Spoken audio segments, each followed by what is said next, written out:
Dans la cassette numéro 1, on avait étudié tous les coups de pied de base du taekwondo, donc les coups de pied directs, les coups de pied circulaires et les coups de pied retournés. Nous abordons aujourd'hui le Pandalchagi, coup de pied demi-circulaire. Alors le Pandalchagi, qui a priori est un des coups de pied les plus simples, en fait il s'avère qu'au niveau des statistiques c'est le coup de pied le plus efficace. 8 coups de pied, 8 points marqués en compétition sur 10 sont marqués avec le Pandalchagi. Donc partant de là, il était intéressant de décliner toute la méthodologie d'entraînement qui était liée à ce coup de pied pour arriver à être au top au niveau des méthodes de compétition. Les combattants et les coachs appellent ce coup de pied Pitchagi. On retiendra donc deux terminologies, Pandalchagi ou Pitchagi. Chaque étude de coup de pied sera illustrée par des séquences de haute compétition. Les déplacements, en fait, on se rend compte que c'est la base du taekwondo moderne. Partant d'une technique qui, basiquement, est très simple comme le Pandalchagi, c'est la maîtrise des déplacements qui permet d'être efficace ou non. Si on analyse un peu les combats des champions du monde, des Coréens ou des compétiteurs de haut niveau, on se rend compte que c'est la maîtrise des déplacements qui leur permet de marquer leurs points. Nous avons voulu faire partager à tous l'expérience de la haute compétition en réalisant un outil où chacun, coach, entraîneur, combattant, trouvera des éléments concrets de travail. C'est un outil pédagogique dans lequel on a essayé de livrer clé en main des méthodes d'entraînement, des exercices qui permettent aux entraîneurs, aux instructeurs de préparer leurs athlètes et également aux athlètes de se préparer pour la compétition de haut niveau.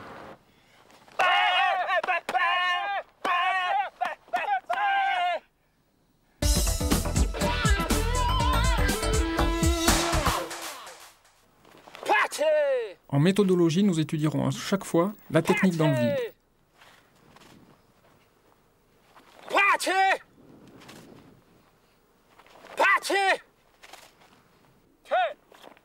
Les plans suivants seront des plans sur les appuis qui sont essentiels dans la réalisation de tous les coups de pied.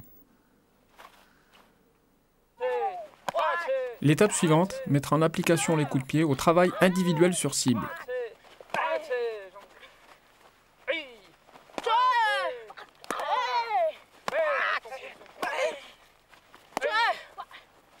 Changement sur place, Pandalchagi jambe arrière.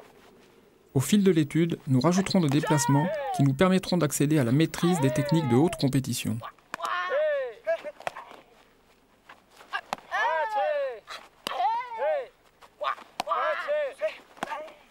Le changement de garde avant le Pandalchagi permet de déclencher une réaction chez l'adversaire que l'on peut tout de suite exploiter derrière.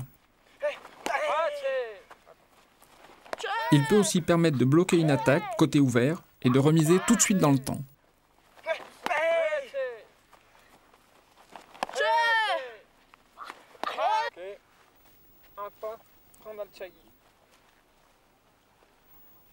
Un pas Pandalchagi permet de se retrouver à distance de frappe.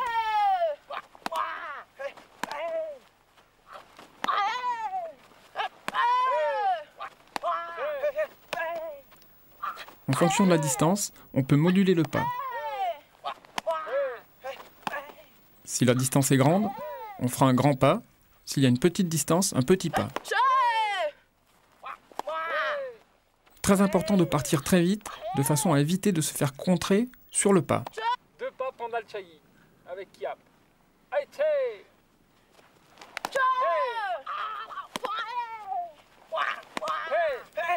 Enchaîner après deux pas, Pandalchagi permettra d'aller chercher un adversaire qui fuit.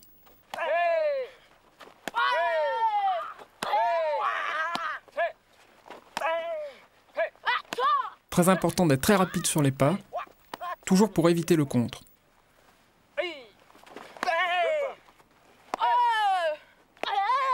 Les deux pas seront modulés, toujours en fonction de la distance.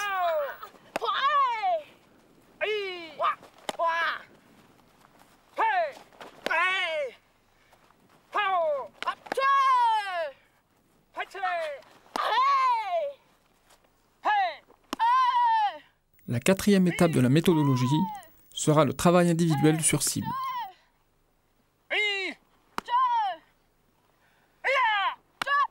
Le combattant développera sur cet atelier la maîtrise de la distance, la qualité des impacts et la qualité de ses appuis. D'abord en technique unique, puis par série de 2 et par série de 4, cet atelier permet de travailler également les enchaînements.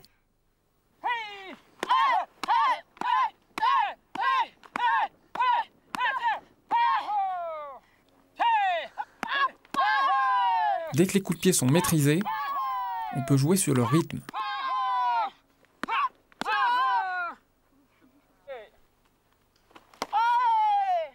L'atelier numéro 5 est le travail individuel au double plastron. L'entraîneur juxtapose 2 plastrons et permet ainsi aux combattants de pouvoir travailler en puissance.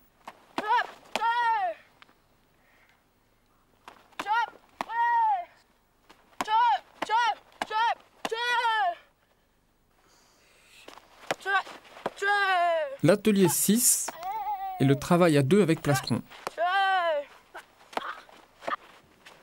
Cet exercice à thème est celui qui se rapproche le plus de la spécificité de la compétition. Très important de commencer doucement, de façon à maîtriser la distance, la technique et l'impact.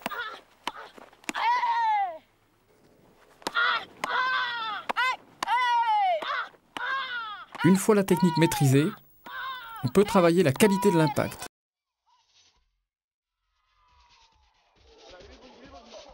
En fin de chaque étude, les techniques seront illustrées et appliquées dans des scènes de haute compétition.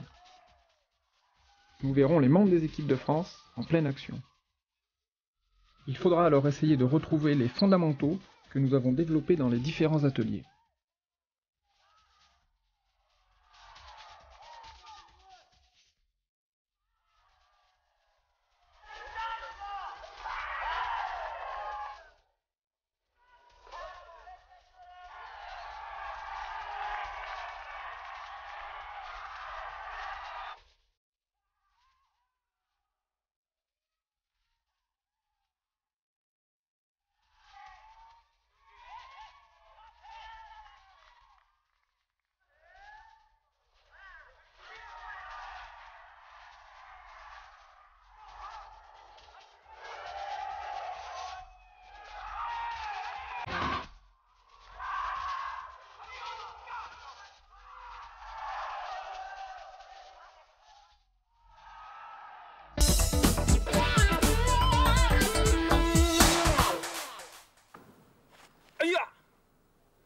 Pandal Chagi est la technique la plus utilisée en attaque, mais également en contre.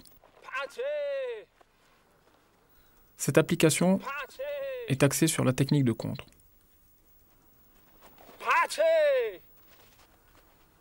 L'élément le plus important dans cette technique est de synchroniser le déplacement du pied avant et l'attaque du pied arrière. Les deux se font dans le même temps, synchronisés, et le pied avant vient prendre la place du pied arrière.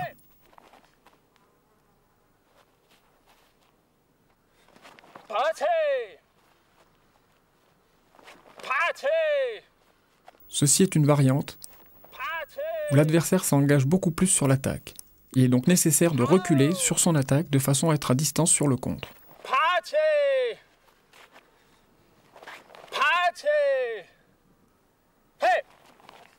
Les déplacements des pieds sont toujours synchronisés. Par contre, le pied avant vient dépasser l'appui du pied arrière.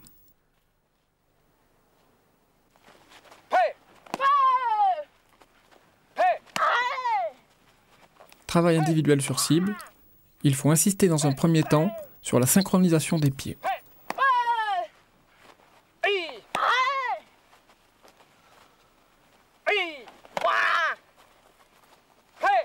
Les deux pieds doivent se déplacer de façon synchro.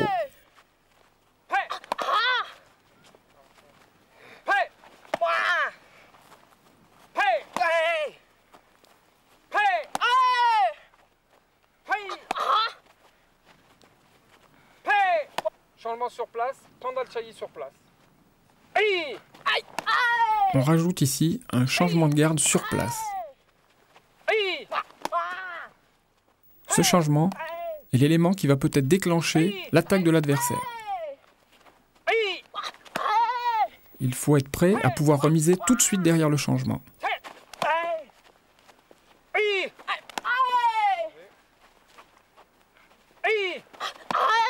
Il faut toujours veiller à ce que les athlètes terminent la technique avec des appuis corrects.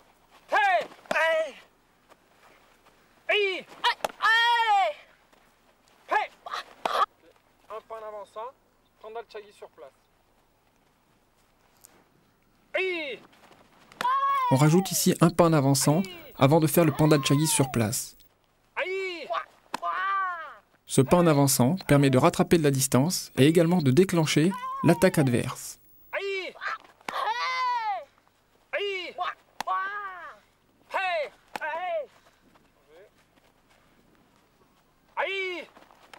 De la qualité des appuis qui suivront la technique dépendront les possibilités d'enchaînement. Demi-tour arrière en avançant, panda chagi sur place. Toujours sur le même principe, rajoute maintenant un demi-tour arrière en avançant, qui permet de gagner de la distance et de déclencher l'attaque adverse. Ce demi-tour arrière permet également de feinter un coup de pied retourné.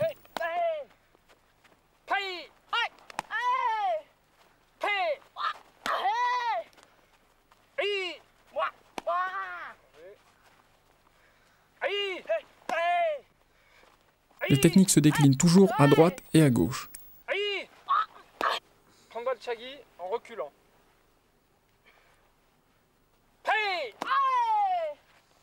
Application sur la cible, de la même technique en reculant cette fois-ci.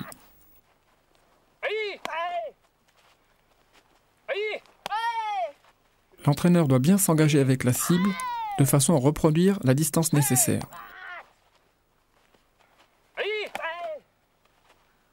Il faut toujours insister sur les appuis qui terminent la technique.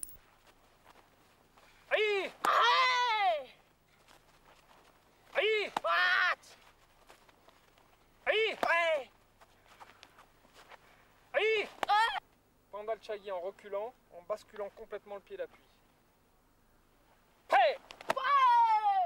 Nous voyons maintenant une variante qui consiste à faire pivoter le pied d'appui de 180 degrés. Un coup de pied qui est à la fois entre le panda chagi et le tolyo chagi.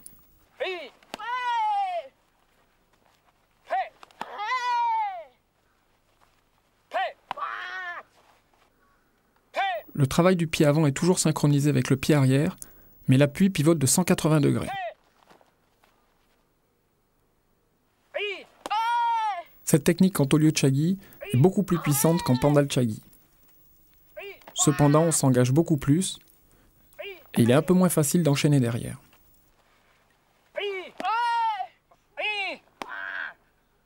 Retour au travail individuel sur cible.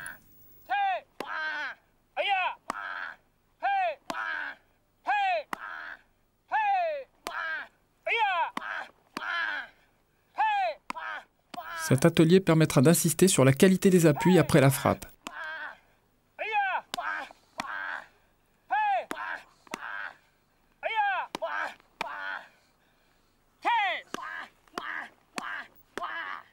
Si la qualité des appuis n'est pas bonne, le combattant ne pourra pas enchaîner derrière.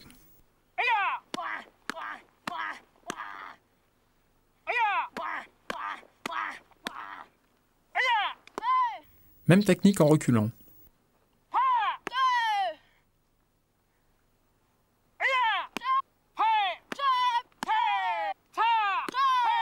Pour toutes les techniques destinées au contre, il est important de travailler la qualité du démarrage et la qualité de la mise en action. On demandera donc aux combattants de se replacer après les enchaînements.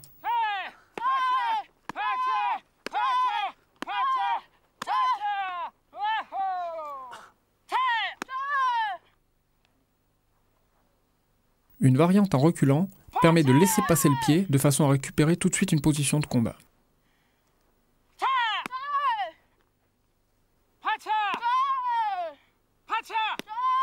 Toujours très important de l'enchaîner à gauche et à droite.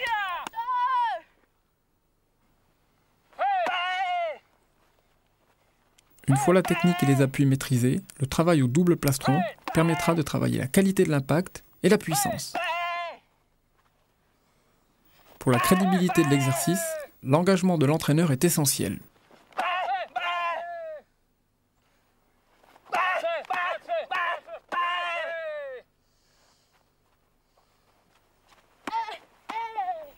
Même application à deux au plastron.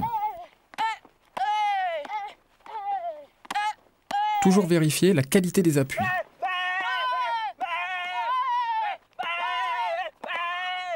Plus la technique est maîtrisée, plus complexes sont les ateliers, se rapprochant de plus en plus des phases de compétition.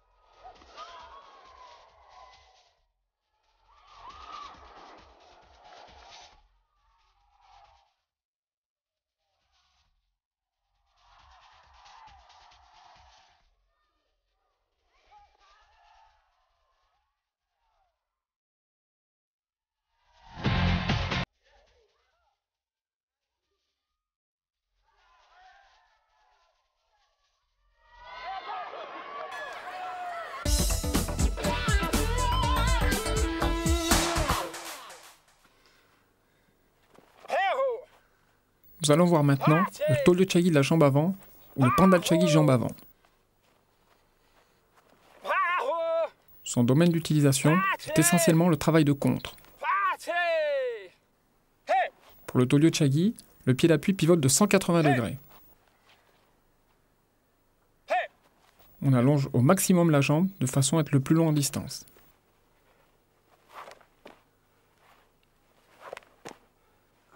Pandal-Chagi jambe avant.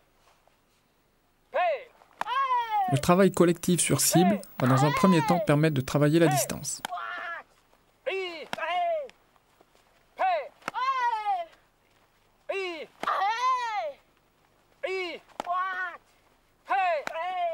Il faut ensuite très vite être vigilant et veiller à ce que le combattant ne fasse pas d'appel avec sa jambe.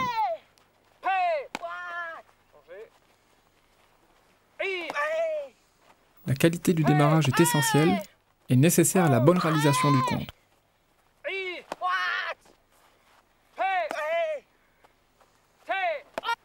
Demi-tour arrière en avançant, Pandal-Chagi jambe avant. Toujours dans le but de déclencher l'attaque de son adversaire, nous rajoutons ici un demi-tour arrière en avançant.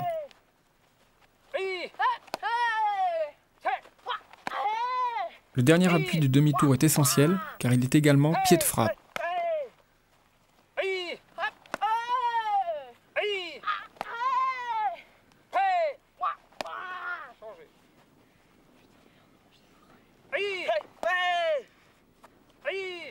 À gauche ou à droite, les éléments importants sont exactement les mêmes.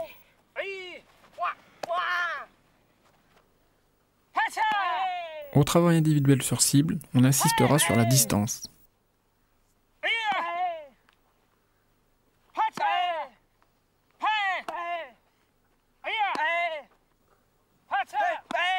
Pour maîtriser cette distance, il faut faire appel à certaines variantes, comme ici, sursaut arrière, frappe de la jambe avant.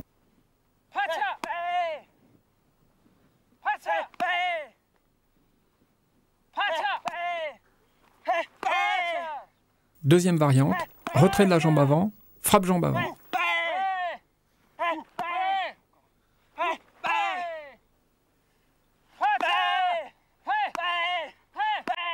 Contre de la jambe avant direct.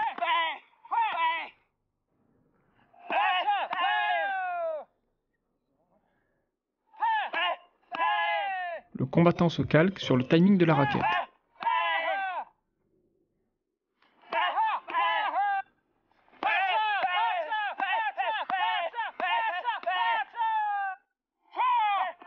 Troisième variante, pas de retrait, côté ouvert.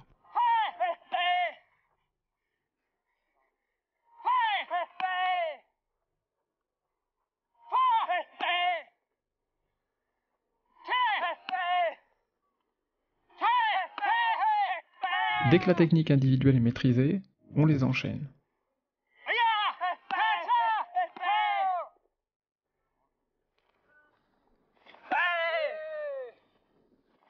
Les mêmes techniques sont appliquées au double plastron.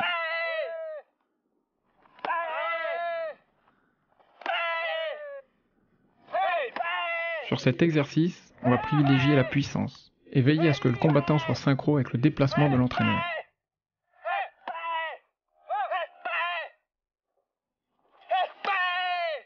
il est toujours très important de se remettre à distance de combat.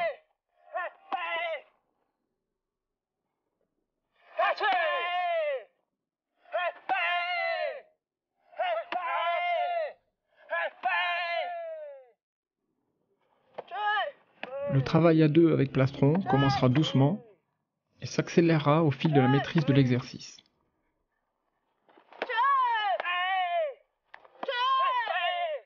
Il faut toujours veiller à la précision des coups.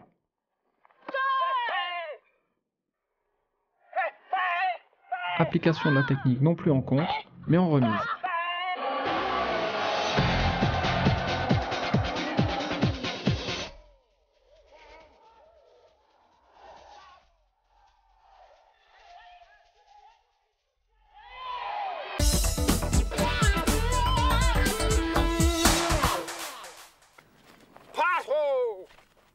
Kura Pandalchagi, Pandalchagi jambe avant, que l'on utilise essentiellement sur un adversaire éloigné.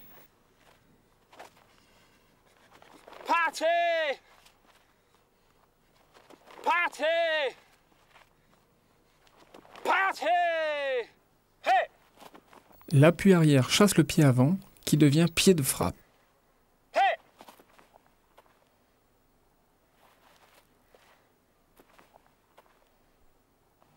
Pandalchagi, glisser de la jambe avant. Sur cette technique, les athlètes doivent partir très loin de la cible.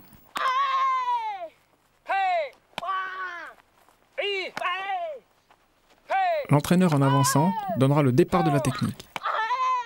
Pour éviter le contre, il faut être très explosif au démarrage.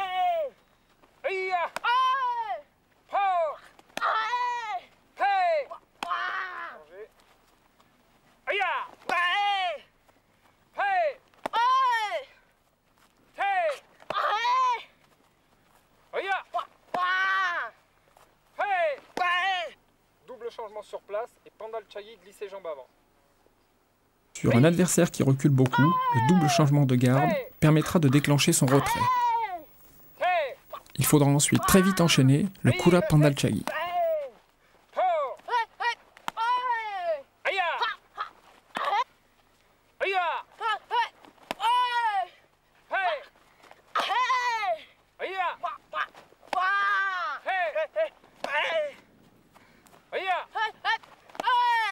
Pandalchagi, glisser de la jambe avant et on récupère tout de suite les mêmes appuis. Sur cet exercice, il faut récupérer ces mêmes appuis après la frappe.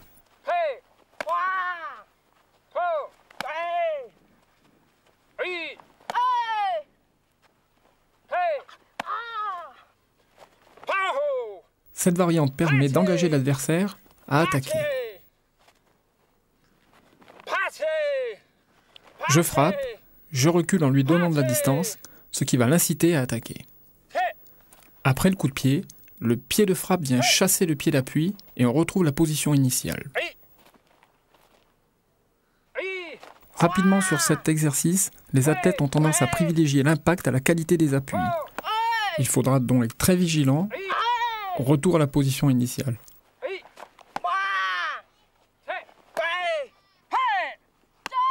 Retournons maintenant au Kura Pandalchagi, au travail individuel sur cible. Il faudra bien sûr adapter le temps consacré aux exercices au niveau des combattants, sachant que les membres des équipes de France ou les athlètes de haut niveau enchaînent des séries de 3 à 4 minutes sur une quinzaine de rounds.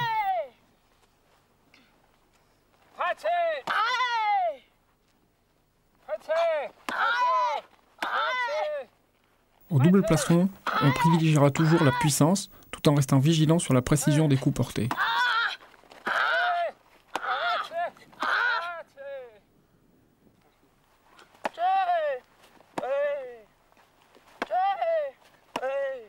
Toujours le même principe, on commence toujours doucement pour pouvoir accélérer dès que la technique est maîtrisée.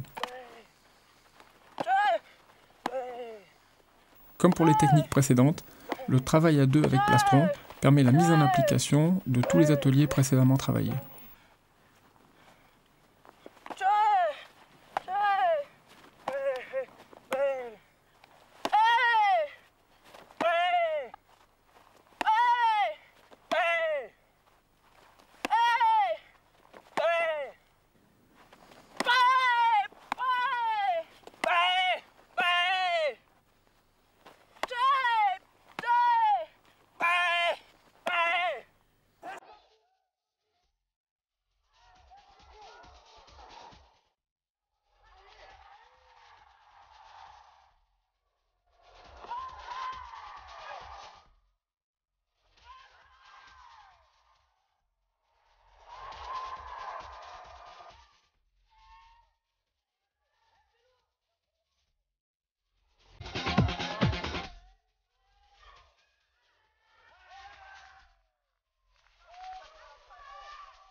Avec le travail de haute compétition se sont développées les doubles attaques de pied dans la même action. Nous allons voir ici le double Pandalchagi.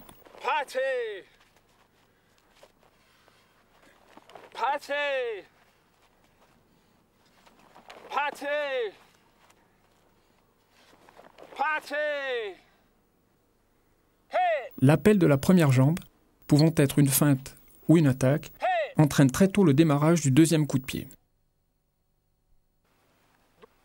Double Pandalchagi sans reposer. Cet exercice au travail collectif sur cible demande une certaine maîtrise de la part de l'entraîneur. Celui-ci doit en effet positionner les raquettes à une distance correspondant à la réalité des combats. Ici, l'exercice s'applique à un adversaire qui recule, il faut donc suivre la première attaque.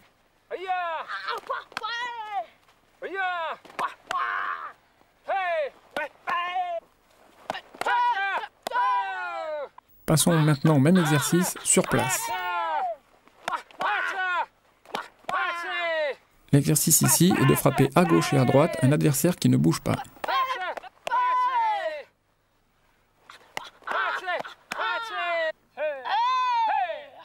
Passons au travail individuel sur cible.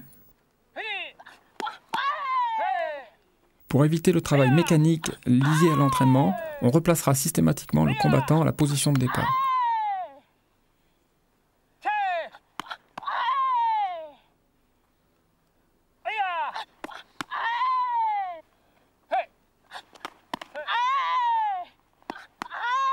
Après la frappe, on demandera au combattant de reposer le pied de frappe derrière. Ici, le dernier pied de frappe se repose devant.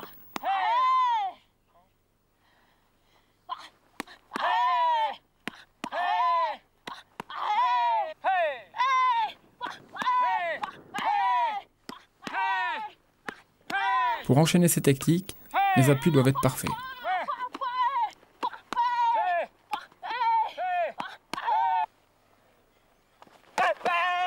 Le travail au double plastron permet de vérifier si la qualité des deux impacts est identique.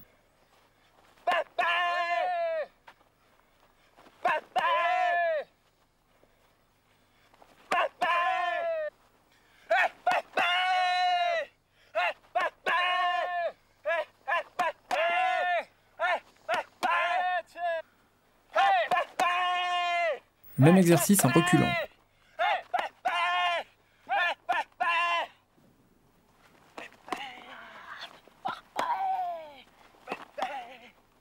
Toujours, le travail à deux permettra l'application de tous les ateliers précédents.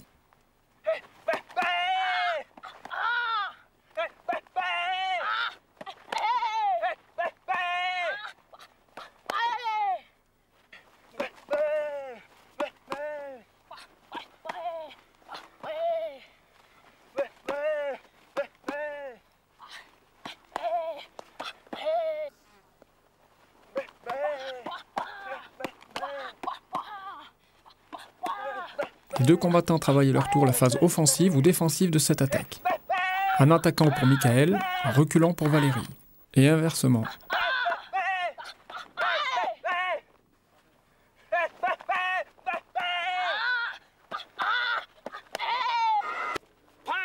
Ici, on ne saute pas.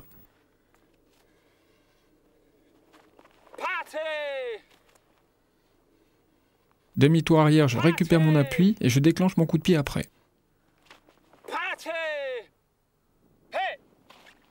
Il est donc nécessaire d'avoir un bon appui avant de déclencher le coup de pied.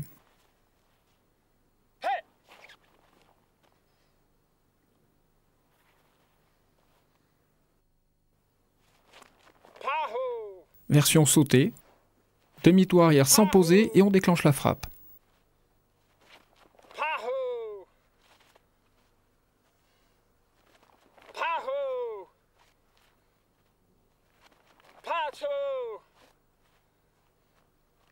C'est le pied qui est devant au départ de l'action qui se retrouve en pied de frappe.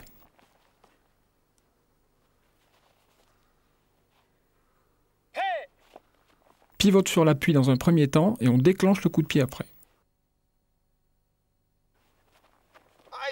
Voici le détail de l'appui.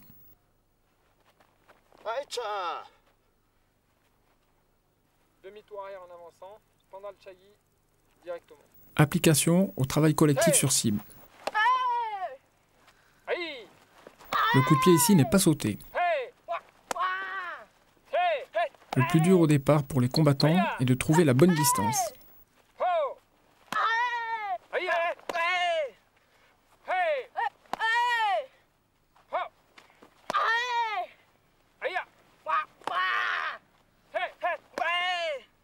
La rotation de la tête est très importante. Donc rotation de 360 degrés et pendale chagi sans reposer. Même technique sans poser l'appui du demi-tour arrière.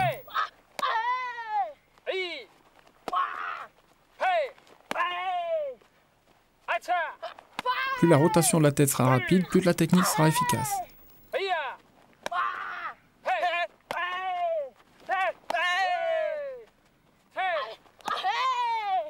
Souvent au début, les combattants sont trop près. Il est donc nécessaire régulièrement de leur demander de reculer et de se remettre à distance de frappe. Changement sur place, rotation de 360 degrés et pendale chagi sans reposer. Même technique, précédée d'un changement de garde.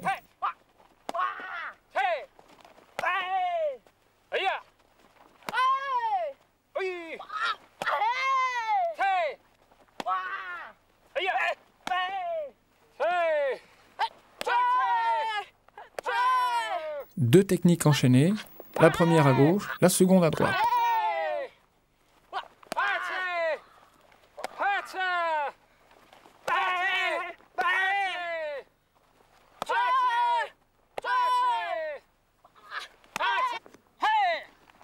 Le travail individuel sur cible est une étape essentielle dans l'apprentissage de cette technique.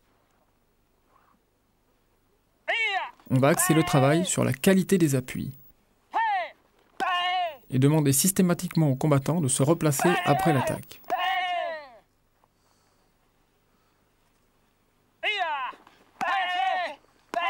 Il est important que l'athlète ait maîtrisé la première technique avant de passer à l'atelier suivant.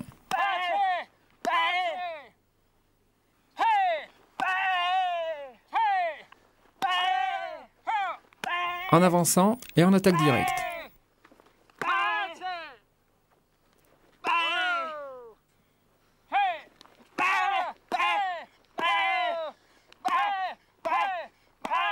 Par série de 2, par série de 3, en accélérant le rythme. Variante pour le contre après un retrait de la jambe avant côté ouvert.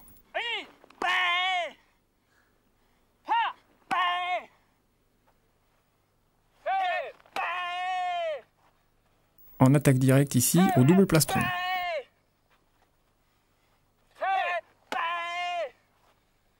L'entraîneur déclenche l'attaque après un changement de garde.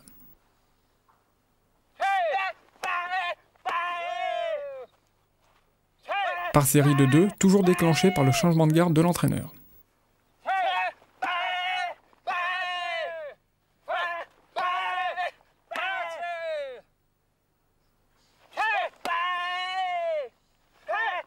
En contre, sur l'attaque de l'entraîneur.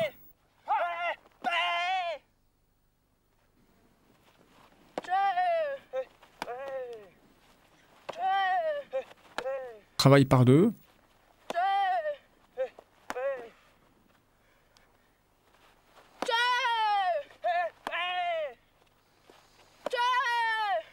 Au travail à 2, on commence tout doucement pour accélérer progressivement. Ici, c'est le même travail, sans poser l'appui, sauter.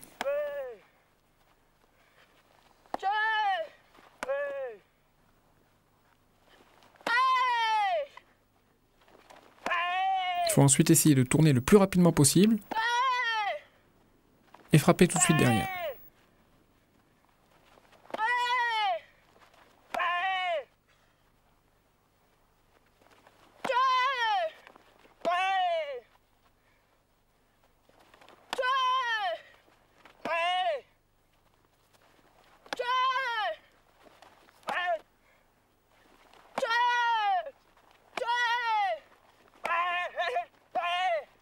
Deux attaques de suite, soit avec la même jambe, soit en changeant à gauche et à droite.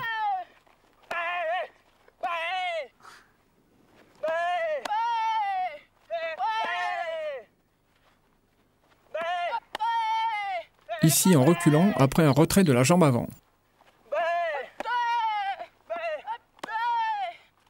Ici en remise sur la même attaque.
Cet atelier est maintenant la synthèse, qui consiste à reprendre tous les ateliers précédemment travaillés que l'on juxtapose. Donc 2 pandal-chagi avec la même jambe à gauche, 2 pandal-chagi avec la même jambe à droite. Ici, un pandal-chagi à gauche, un pandal-chagi à droite. Double pandal-chagi à gauche, double pandal-chagi à droite. On reprend donc tous ces ateliers individuellement.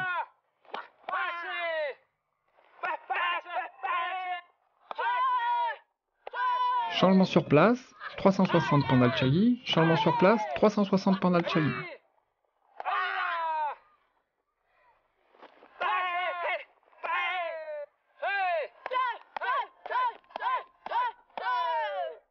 La deuxième étape, on regroupe les ateliers 2 par 2. Ici, pandal-chagi en remise, suivi de 2 pandal-chagi à gauche et à droite.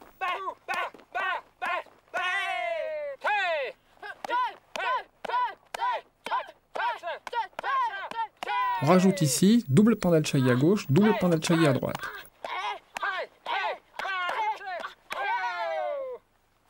Il est vraiment nécessaire que les ateliers soient assimilés avant de passer à cet exercice.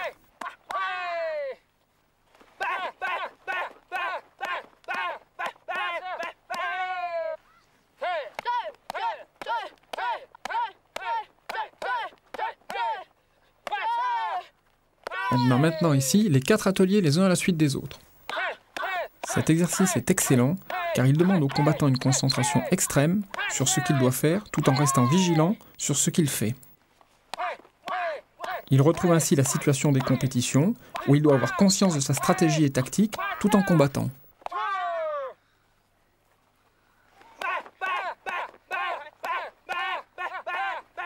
Le rythme de cet exercice est très proche de celui de la compétition. Il développe la résistance, qualité essentielle des combattants.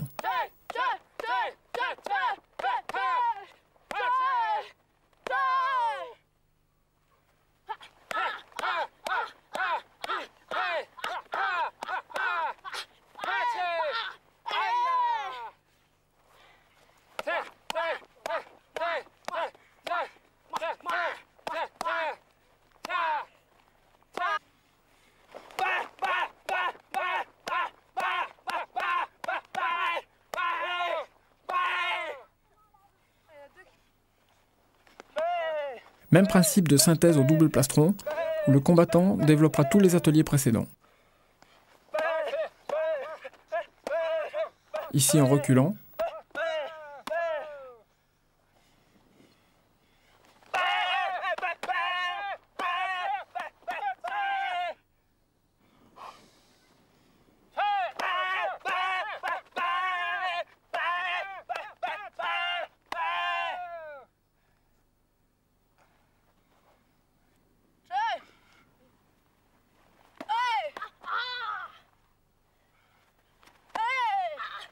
Exercice de synthèse à 2 avec plastron. En accélérant progressivement, on essaiera de se rapprocher au maximum de la situation des compétitions.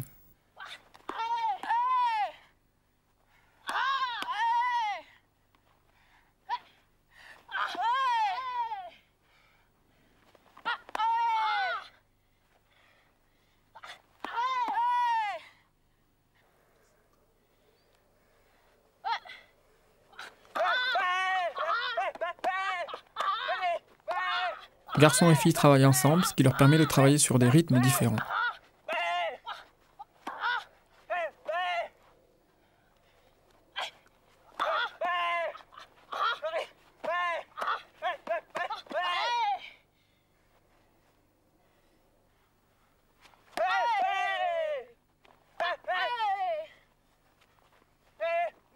Confronté également à des gabarits différents, le combattant doit adapter la distance.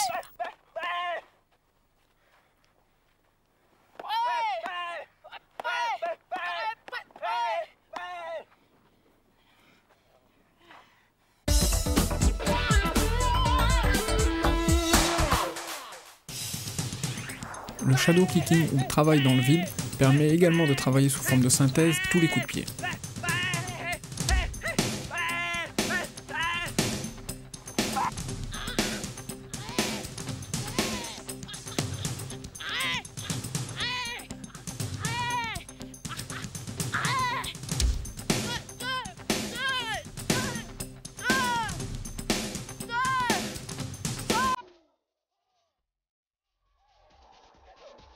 A vous maintenant, dans ces 4 minutes de synthèse en images, de retrouver toutes les techniques précédemment étudiées. Bon travail et à bientôt!